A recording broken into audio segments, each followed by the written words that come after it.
নমস্কার বন্ধুরা, মধুশ্রী ফ্যাশনে তোমাদের সকলকে স্বাগত জানাই। আজ আমি আবারও একবার আপনাদের সামনে ব্লাউজের ব্যাকপার্টের আরও একটি নতুন ডিজাইন নিয়ে হাজির হয়েছি। তো ভিডিওটি স্কিপ না করে পুরোটা দেখুন। তো প্রথমে আমি ফলস এবং মেন ফেব্রিক দুটোই কেটে রেখেছি, ডবল ভাঁজে রয়েছে। মাপগুলি আমি তোমাদের সঙ্গে শেয়ার করছি। তো 32 সাইজের আমি ব্লাউজ কাটাচ্ছি, তো সেই অনুযায়ী আমি মাপ করে নিয়েছি। আমি লেন্থ নিয়েছি 14.5 ইঞ্চি, চেস্ট 32, সেখানে আমি এক্সট্রা কাপড়ের জন্য 4 ইঞ্চি এক্সট্রা নিয়েছি। একইভাবে আমি কোমরেও এক্সট্রা নিয়েছি। কিনে দেওয়া মাপ অনুযায়ী আপনারা কাটিং করে নেবেন। এক্সট্রাটা আমি 4 রেখেছি, আপনারা চাইলে 2 রাখতে পারেন। তো এরপর আমি গলার ডিজাইন করব। তো চওড়া নিয়েছি 3.5 ইঞ্চি এবং লম্বায় নিয়েছি আমি 9 ইঞ্চি। আপনারা আপনাদের পছন্দ অনুযায়ী লেন্থ নেবে। আমি 9 নিয়েছি, আপনারা 10, 11 যাই হোক নিতে পারেন, তবে আরও ছোটও নিলে আপনাদের খুশি।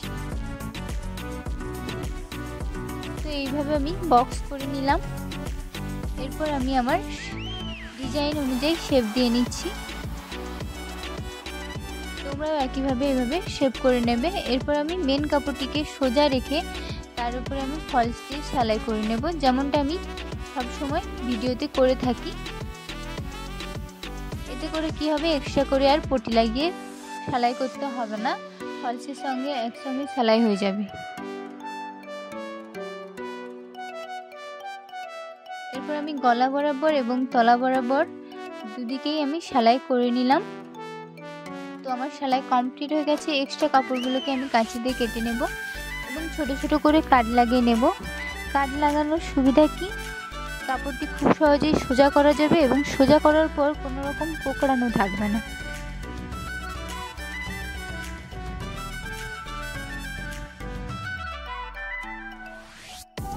তো এইভাবে আমি হাত ঝুঁকে কাপড়টিকে সোজা করে নিচ্ছি। এরপর আরও ফিনিশিংয়ের জন্য আমি উপর থেকে একটি চাপ সেলাই দিয়ে নেব।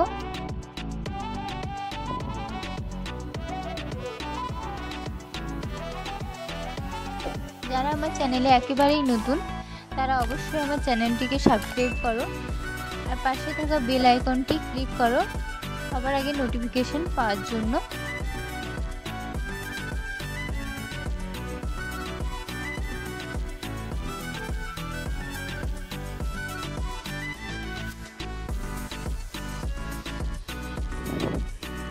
পুরোটা এইভাবে আমি সেলাই করে নিলাম। একইভাবে আমি তলাটিও সেলাই করে নিয়েছি।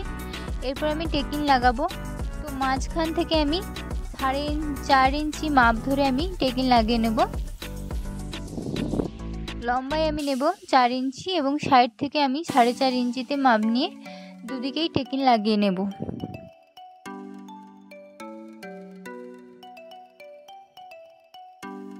খুবই সহজ নিয়মে আমি তোমাদের সঙ্গে শেয়ার করছি।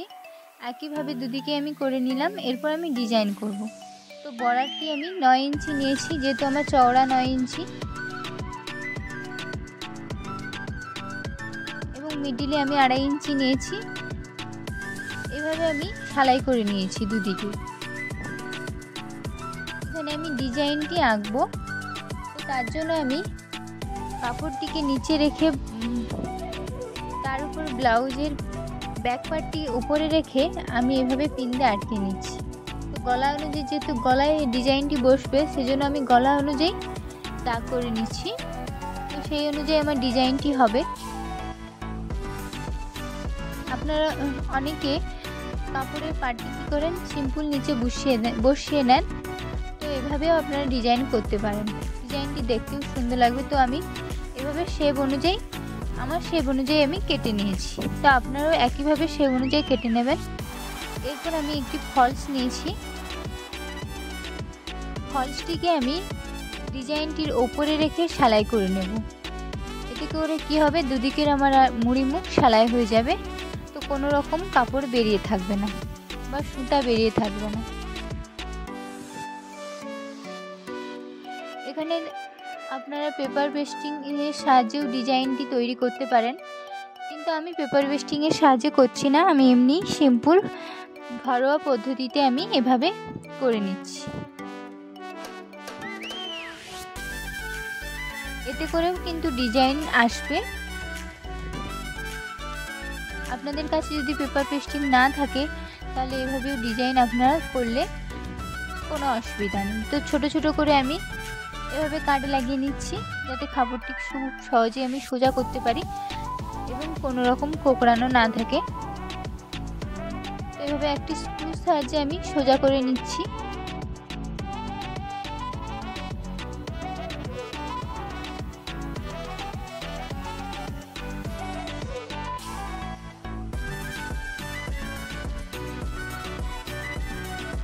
এইভাবে আমি সোজা করে নিলাম। এরপর আমি কাপড়টিতে আয়রন করে নেব মসৃণ করার জন্য।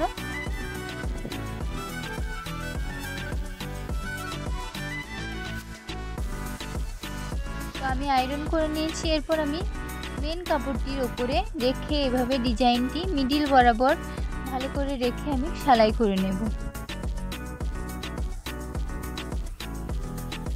তোমরা চাইলে ওপর থেকে কোনো লেস লাগাতে পারো, কিন্তু আমার কাস্টমারের ডিমান্ড অনুযায়ী সে বেশি গর্জিয়াস পছন্দ করে না, তো সেই কারণে আমি সিম্পলের ওপর ডিজাইনটি দেখালাম। ভিডিওটি এই পর্যন্ত।